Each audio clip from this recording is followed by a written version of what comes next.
امتى تطبق الشريعة الإسلامية على المسيحيين؟ بنستغرب ساعات المسيحيين ما عندهمش خلع، ازاي المحكمة حكمت بخلع الاتنين المسيحيين دول؟ ازاي؟ تعالى افهمك على حاجة. المحكمة من حقها اللي هي تطبق الشريعة الإسلامية في حالة لما يكون الطرفين مختلفين في الطائفة. يعني احنا عارفين ان في طوائف في المسيحيين، اول واحد الارثوذكس، تاني حاجة الكاثوليك، بعد كده الانجليين.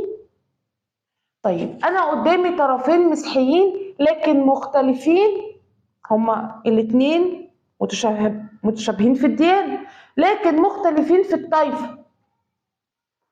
فهل الشريعة المسيحية تطبق عليهم؟ القانون قال لك لا، الشريعة الإسلامية هي اللي تطبق عليهم عشان هما مختلفين في الطائفة. يعني قدامي واحد أرثوذكس واحد إنجيلي، ساعتها ممكن أطبق الشريعة الإسلامية وبالتالي أحكم بإيه؟ بالخلع أو بالطلاق. ساعات الزوج هو اللي بيرفع دعوى إثبات طلاق، تمام؟ فهو اللي بيرفع دعوى إثبات الطلاق، ساعتها أنا ممكن أرفع دعوى إثبات الطلاق واحكم الشريعه الاسلاميه.